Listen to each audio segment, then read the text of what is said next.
ఇంట్లో కూరగాయలు లేనప్పుడు ఎలాంటి హడావిడి లేకుండా ఈజీగా చేసుకునే లంచ్ బాక్స్ రెసిపీ చూసేద్దాం రండి.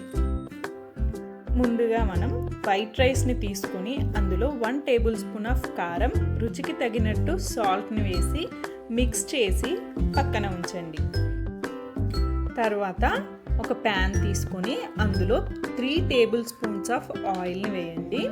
అలాగే అందులోనే పల్లీలు వేసి దోరగా వేయించండి.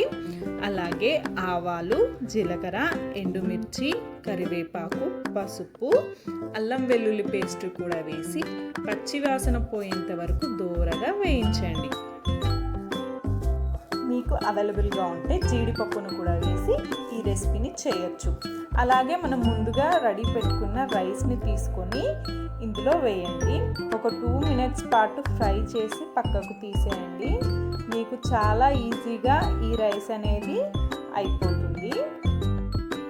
చివరిగా ఈ రైస్లో గీడిగాని యాడ్ చేసి తింటే చాలా బాగుంటుంది.